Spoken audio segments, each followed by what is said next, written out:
noticieros El Reloj de la Tlaxcalteca 91.5. Primeramente, desearle lo mejor en su persona y en su familia este fin de año y principio del año próximo, en su felicidad, pues al bienestar de muchos mexicanos. Informarle, Presidenta, y agradecerle a nombre de muchas amas de casa. La vez pasada tuve la oportunidad de tocar el tema del gas. Afortunadamente, después de su intervención y de su mandato, aparecieron los tanques de gas por arte de magia. Pero preguntarle, Presidenta, en esta ocasión la situación que tiene que ver con la vida de los municipios.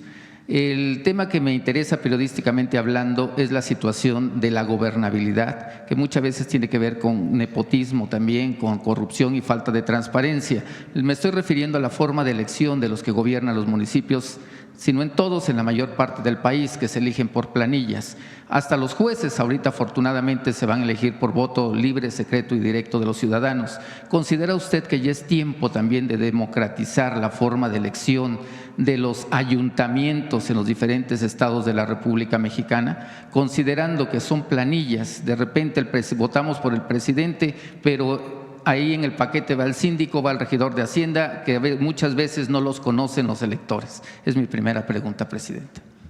Es una buena pregunta. Habría que revisarlo, no tengo una opinión al respecto. En esas votaciones, pues digamos, la característica que tiene es que entran minorías también en la elección de acuerdo con una norma, con una regla, en donde el partido que gana la alcaldía pues no puede tener a todos en la planilla, sino que van entrando dependiendo de la votación que hayan tenido. Entonces tiene esa virtud también el que sea por planilla. Y al final pues también la gente elige no solamente al presidente o presidenta municipal, sino a quienes van a acompañar en este proceso y quien el partido político haya decidido. En el caso de los municipios de régimen de elección hay también, obviamente, y particularmente en Oaxaca, de usos y costumbres. Entonces, pues es un buen tema, podría ponerse a discusión. Recuerden que está planteado el tema de la ley electoral, que no se presentó, bueno, presentó el presidente en su momento, el presidente López Obrador, una propuesta, se quedó ahí, no fue ni siquiera votada por las comisiones de la Cámara de Diputados, pero hay temas muy importantes de la reforma electoral que es importante que se discutan, y entre ellos este que planteas para la elección de municipios, que vale la pena discutirlo. Por ejemplo, financiamiento a partidos políticos, financiamiento de la selección, ¿cuánto cuestan las elecciones en México? Plurinominales, que no se trata de que no tengan representación las minorías, pero el problema de las listas de plurinominales, cómo se eligen, cómo se deciden, quiénes participan. Hay estados de la República, por ejemplo, la Ciudad de México, donde en primer lugar hay una lista de plurinominales, algunos entran de acuerdo con los nombres que establece el partido político, pero quedan los que quedaron en segundo lugar de la votación como diputados en el Congreso local. Entonces, obligas, digamos, a que todos hagan campaña y que vayan al territorio y se ganen su representatividad frente al electorado, frente al pueblo. Es una manera de ver que participe minorías y que no sean estas listas de plurinominales que son definidas finalmente por un partido político. Entonces yo voy más a que no haya estas listas y que haya otro tipo de representación de las minorías, a que disminuya el presupuesto público que se va a las elecciones y a los partidos políticos, que no haya nepotismo, que no haya reelección. Yo soy de las que pienso que no debe haber reelección en ningún puesto de elección popular, y de hecho lo planteé y lo voy a enviar en su momento al Congreso. No creo tampoco que deba elegirse a un hermano, un primo, una esposa, un esposo en el siguiente puesto de elección, sea presidente municipal, sea gobernador o gobernadora, principalmente en el Ejecutivo, en donde va una persona y después se propone que vaya el esposo, el hijo, el primo, el papá. Entonces, ese esquema pues es nepotismo, finalmente. Entonces, todo esto, incluido lo que hoy planteas de cómo se elige a los presidentes municipales y a todos los que son parte del cabildo en la elección, pues es algo que es importante que se abra la discusión en este nuevo esquema electoral, que es importante que se plantee como parte de las reformas. Me parece que tenemos que pasar la reforma la votación, al Poder Judicial y después presentar las otras reformas. Aunque el caso de reelección y de nepotismo probablemente lo presente antes. Ahí tiene mucho trabajo, va a ser mucho trabajo el Congreso, hay muchísimas leyes secundarias que tienen que entrar y en el caso de las constitucionales, pues reformas como estas. Los gastos también del INE, ahí también tendría que verse en esa reforma. Sí, los gastos del INE, el financiamiento a los partidos políticos.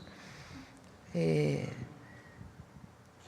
su momento, en la reforma que envió el presidente se planteaba que no tuvieran financiamiento público los partidos políticos con excepción del periodo electoral.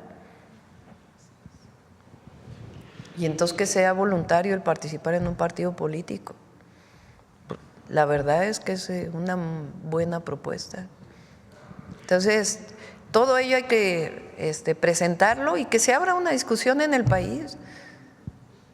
Porque no necesariamente, o sea, el INE tiene 27,000 millones de pesos este año de presupuesto, el 2025, 27,000 millones de pesos.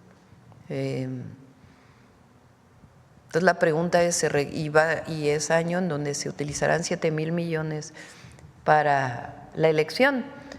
Nos vamos a reunir con el INE, estamos viendo las agendas con la presidenta para podernos reunir. Ellos solicitaron la reunión y nos vamos a reunir con ellos para ver en particular el tema de la elección del próximo año. Pero creo que el pueblo de México está de acuerdo que la democracia no conlleva necesariamente un gasto tan oneroso en la elección y en los partidos. Mi segunda pregunta, Presidenta. Bueno, antes de mi segunda pregunta, solamente de este tema de reforma electoral, también está el tema de los candidatos no registrados que han triunfado en el país.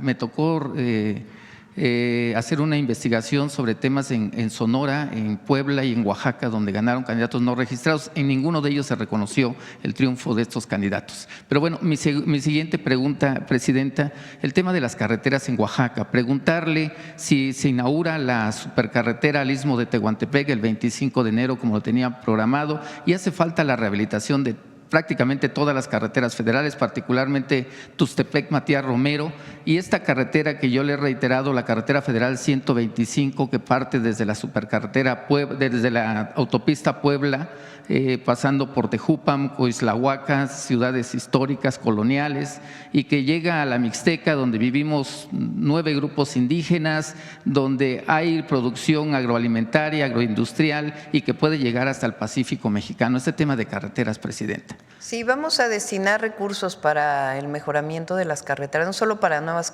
carreteras, la ampliación, sino también para la repavimentación y mejora en general de las carreteras. En Oaxaca son las federales y son las estatales también, que es muy importante rehabilitar. Y tienes razón, en particular en la Mixteca, es quizá de los lugares en donde hay más problemas con las carreteras. Entonces sí es parte del plan. Bueno, creo que ya cerramos. Adelante. Ya la última pregunta, Presidenta. A raíz de todo lo que se da a nivel internacional, ¿considera usted que es tiempo de volver en los libros de texto y en la educación básica del país, la educación cívica? La nueva escuela mexicana la ha recuperado un poco, pero siento que está limitado porque únicamente se ha revalorado en el tema cultural.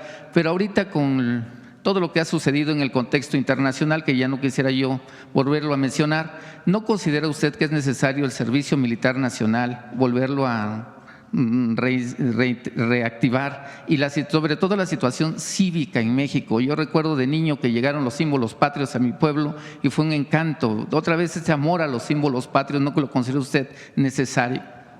Sí, lo del servicio militar no lo considero necesario. Pero el reconocimiento de nuestros héroes y de los símbolos patrios. Sí. Ayer hay una historiadora reconocida, ayer la estaba escuchando en un video, Patricia Galeana se llama, que habla en sus textos también. Ella tiene varios textos relacionados con el siglo XIX y en particular con Juárez. Pero ella es de las que plantea, y no necesariamente son historiadores que están vinculados con la 4T, ¿no? Pero habla de la importancia de reconocer nuestros héroes, porque particularmente durante el bicentenario de la independencia y el centenario de la Revolución Mexicana, se quisieron disminuir a nuestros héroes. A Hidalgo, por ejemplo, quisieron hacerlo menos. O dejar de reconocer a los héroes de la Revolución Mexicana y reivindicar a Porfirio Díaz. Entonces, evidentemente, estas grandes transformaciones de nuestro país tienen que ser parte de la historia y del reconocimiento de nuestros héroes, de nuestras heroínas, que han sido muy poco reconocidas y que es parte de la tarea como mujer presidenta que tenemos, de reconocer a nuestras heroínas, porque a veces incluso se reconocieron como la esposa de, y no necesariamente por su valor como persona. Ahí está Josefa Ortiz, que parecía que era solamente la esposa del corregidor y que dio sus taconazos, y no, tuvo un papel preponderante en la independencia de México.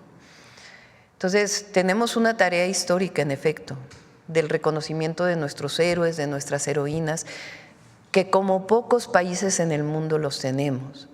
No cualquier país del mundo tiene un Hidalgo, un Morelos, que no solamente lucharon por la independencia, sino por la justicia y condujeron revoluciones populares.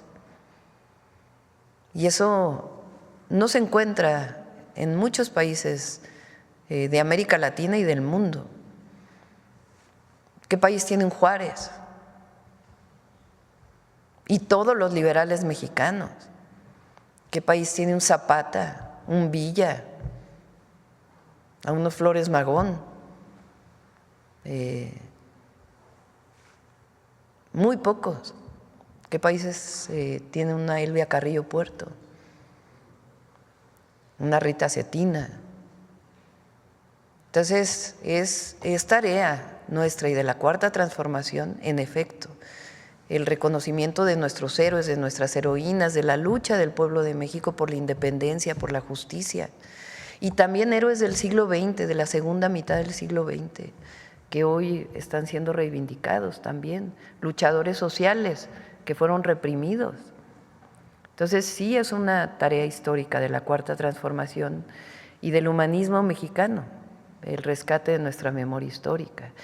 El que al próximo año le llamemos el de la mujer indígena, mujer en términos genéricos, pues importantísimo, pues son símbolos patrios de ayer y de hoy.